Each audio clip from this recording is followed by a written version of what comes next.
பிரதான் ராஜினாமா இந்திய அரசியலில் ஒரு தோல்வி என கருதப்படுகிறது.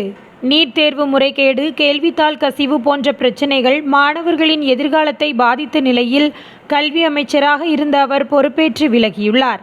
இது ரூலிங் பார்ட்டி தரப்பில் ஒரு அரசியல் பின்னடைவு என பலர் கருதுகின்றனர். அதே நேரத்தில் மாணவர் போராட்டங்களை முன்னெடுத்து குரல் கொடுத்த எதிர்க்கட்சிகள், குறிப்பாக காங்கிரஸ், இந்த சம்பவத்தை வெற்றியாக கொண்டாடுகின்றன. மாணவர் சக்தி வென்றது, அரசு தோற்றது என்ற கருத்து சமூக வலைதளங்களில் பரவலாக பேசப்படுகிறது. இதனால் ராகுல் காந்தி போன்ற தலைவர்களுக்கு அரசியல் ஆதரவு அதிகரித்துள்ளது. Education Minister Dharmendra Pradhan's resignation is a huge step in rebuilding our education. Pradhan தோல்வி ராகுலுக்கு வெற்றி என்ற வாதம் அரசியல் வட்டாரங்களில் புதிய பரிமாணத்தை உருவாக்குகிறது.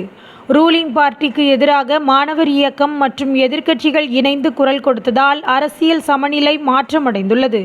இது எதிர்காலத்தில் அரசியல் சூழலை தீர்மானிக்கும் முக்கியமான தருணமாக கருதப்படுகிறது. ஆனால் இந்த வெற்றி தற்காலிகமா அல்லது நீண்டகால அரசியல் மாற்றத்திற்கான தொடக்கமா என்பது இன்னும் தெளிவாகவில்லை. மாணவர்களின் கோரிக்கைகள் நிறைவேறுமா, கல்வி முறையில் சீர்திருத்தம் நடக்குமா என்பதே உண்மையான சோதனை. அதுவரை இந்த வெற்றியை அரசியல் வட்டாரங்கள் தங்கள் வசமாக்கி கொள்ளும். மொத்தத்தில் பிரதான் ராஜினாமா ஒரு அரசியல் தோல்வி, அதே சமயம் மாணவர் இயக்கம் மற்றும் எதிர்க்கட்சிகளுக்கு ஒரு வெற்றி. இந்திய ஜனநாயகத்தில் மக்கள் குரல் எவ்வளவு வலிமையானது என்பதை இந்த சம்பவம் மீண்டும் நிரூபித்துள்ளது.